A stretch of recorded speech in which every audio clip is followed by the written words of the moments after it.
حمد و صلات کے بعد انتہائی عزت و تکریم کے لائق سامعین و حاضرین، دوستو، بزرگ اور بھائیوں، محفل شب برات کے عنوان سے اس خوبصورت رات میں اور ان ٹھنڈی ہواؤں میں آپ حضرات تشریف فرمائیں۔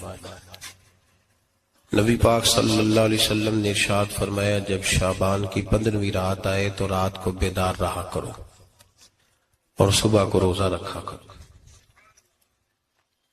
تو جب حضور نے کہہ دیا بیدار رہو تو پھر کسی کو سونا نہیں چاہیے، بیدار رہنا چاہیے۔ اور بیداری کا مطلب یہ نہیں کہ وہ آدمی بس جاگتا رہے، اس کا مطلب یہ ہے کہ وہ اللہ اللہ کرے، درود پاک پڑھے، عبادت کرے، تلاوت کرے، ذکر فکر میں رہے۔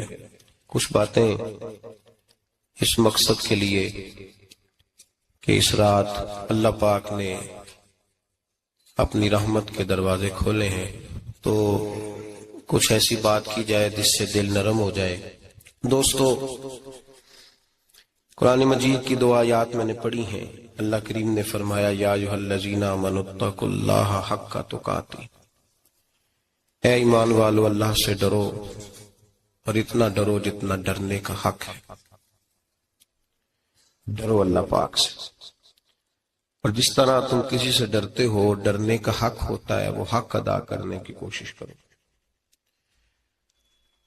ہم میں سے بہت سارے لوگ ڈرتے ہیں کچھ لوگوں سے، اور جب وہ ڈر رہے ہوتے ہیں تو انہیں احساس ہوتا ہے۔ اللہ پاک نے ہمارا وہ احساس خود بیان کر دیا ہے۔ فرمایا، جب تم کسی سے ڈرتے ہو تو تمہیں اس کا احساس ہوتا ہے کہ تم کتنا ڈرتے ہو،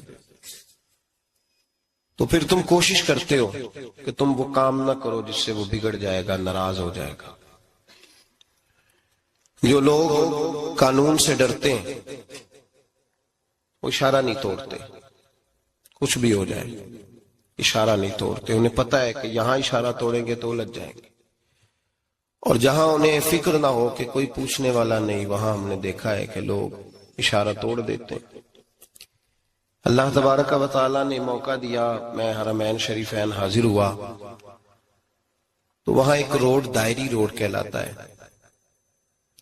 اس روڈ سے پیدل چلنے والے نہیں گزر سکتے۔ وہ کہتے ہیں جی اس روڈ سے پیدل والا نہ گزرے، ان کے لیے علیحدہ جگہ ہے۔ قانون یہ ہے کہ اگر کوئی پیدل آدمی وہاں سے گزرے اور اس کا ایکسیڈنٹ ہو جائے تو وہ حکومت یہ کہتی ہے کہ یہ کیوں یہاں سے گزرا تھا، لہٰذا کوئی مقدمہ نہیں ہو سکتا۔ وہاں ہم نے دیکھا ہے کہ لوگ اس سڑک پہ پیر بھی نہیں رکھتے، کہتے ہیں مر گئے تو بنے گا کچھ نہیں۔